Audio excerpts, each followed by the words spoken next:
Welcome back. Happy Monday, everybody. It's Monday, live with Fives. Like, share, notify yourself on this. I think I'm already getting notifications here. I'm going to set the coffee down. Oh, look at that. Yeah, we're live. I love this device if I don't throw it across the room. All right, there. We won't be bothered. Beautiful Monday morning.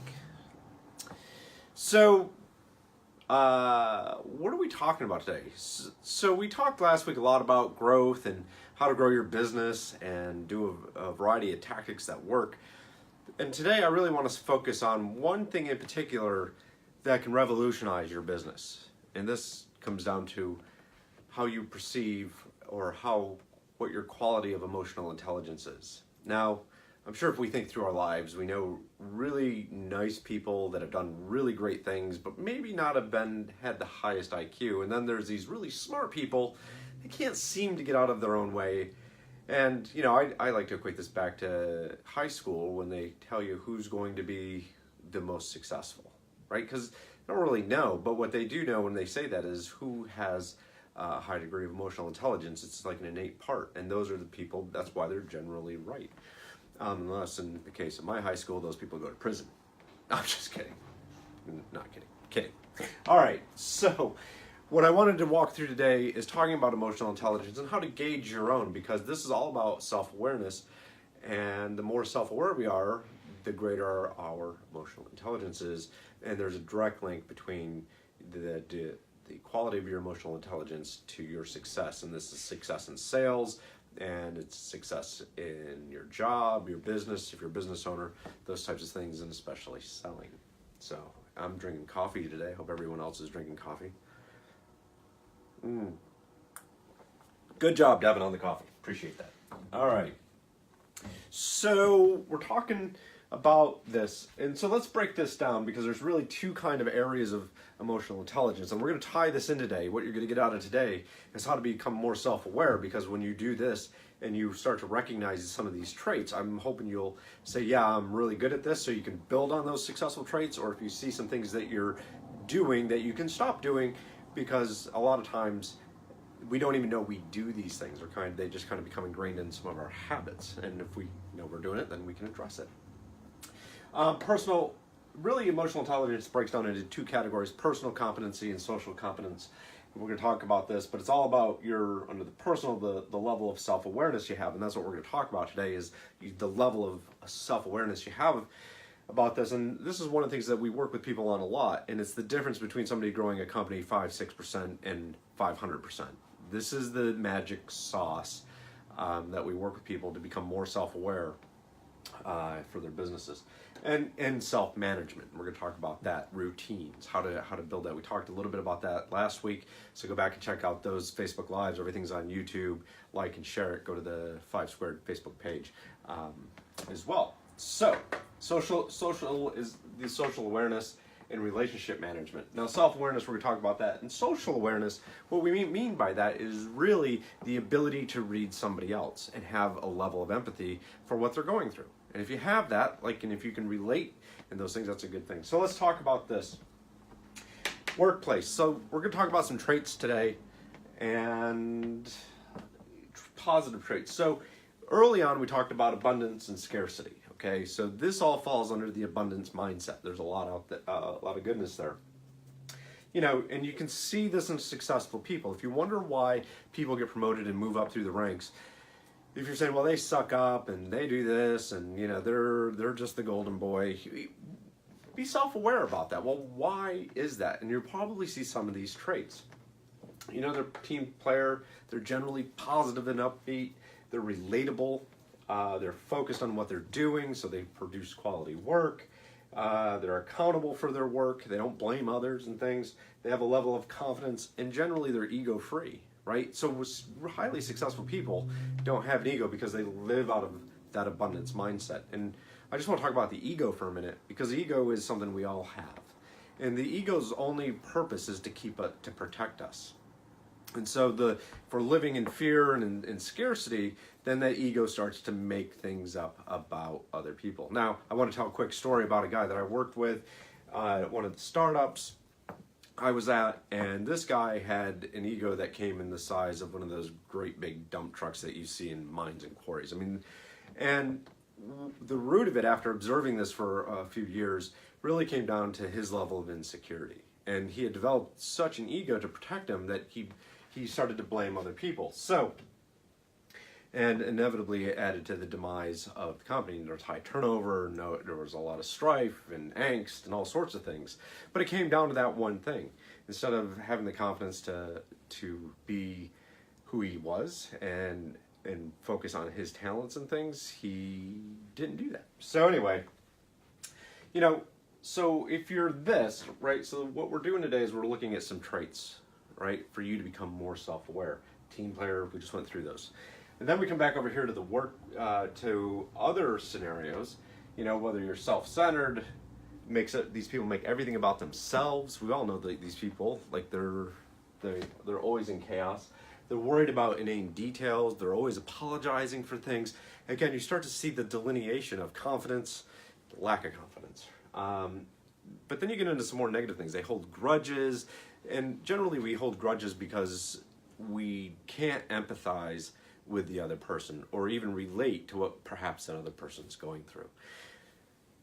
So the more you see that about yourself, you can start to address this, or about others, then you can have a higher degree of empathy. All right, so let's go back over here. Workplace positive traits out of the abundance mindset. So you're a team player, you're positive, you're relatable, all this, but what are some of the outcomes of that, right? Well, in the best cases, you can anticipate your boss's needs, right? So you're already thinking about the state that he's in or she is in to say, all right, well, maybe they're going into a board meeting and they're highly stressed out. So what can I do to make their job better? You start anticipating. That's how people really start to get ahead. They put they manage up, and they do it in a way that they let go of those outcomes. Like, I'm going to do this because it's my job to help him out or her out and things like that. And they're always looking to add value, right? They're always coming up with new ideas and things to say, like, hey, how about this? Did you think about this? They're adding value consistently. And they do that because they're in a really good state. So when you're on this side of the workplace, positive traits, you've kind of let go of the outcome. You don't have an expectation to get promoted to VP, but those are the people that rise up really quickly through the organization. Now, we talked last week about sales, and we talked about adding massive value. This is the mindset that you have to be in to add massive value. You have to start anticipating your client's needs. Okay, and when you start to anticipate those needs and you can start to answer those questions and you can get in front of them, now you're adding massive value. But you've got to be in the side of abundance and have a high degree of emotional intelligence. All right, on the flip side, self-centered and apologizes for everything, holds grudges. But you see that manifest itself where they create a lot of drama in the workplace. They often blame other people for their shortcomings because they're not holding themselves accountable, and the ego kicks in and it says, well, it's not my fault, it's Joe's, he didn't give me what I needed, and therefore, it's not my fault. Versus, all right, well, I'm accountable and this thing has to get done, and so it did. And I was just in a situation not so long ago about like that. And we had to dig down and say, all right, well, how are we going to fix this situation? I didn't sit down around and go and blame everybody, and they didn't get me this, and they didn't do this. When push came to shove, we put a plan together and acted on it and got things done.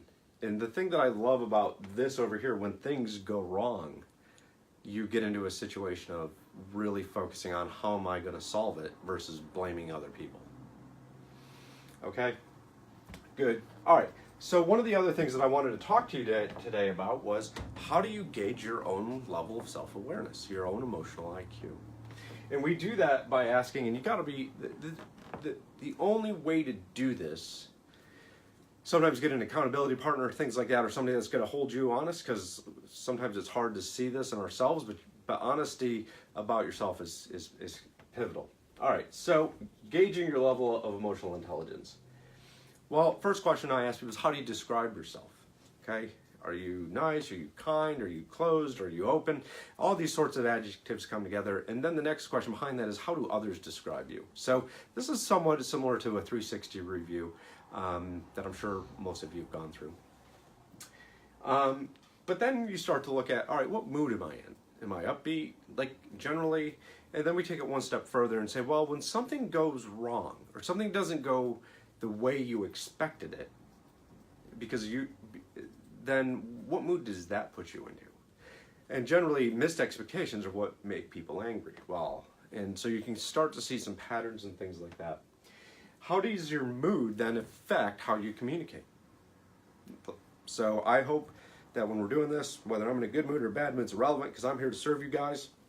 So we're coming out with the same amount of energy. And again, it's a mindset thing. I'm coming out of abundance. Something doesn't go well, I move on to the next thing. Conversely, you might be like, oh, well, I get really mad. I get really pissy and everyone knows I'm angry and blah, blah, blah. So, again, got to be honest about that. How would I rate my own self-esteem? Because this is kind of at the core of this. If you don't have your own self-confidence, then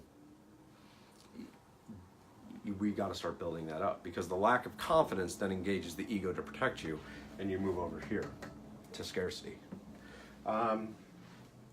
So why is this so important? So these are some ways to gauge that. I got a handout here. Let me go through a couple other questions. I couldn't fit them all on the board.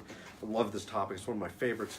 Paperwork. If anybody wants this, feel free to just put some comments in the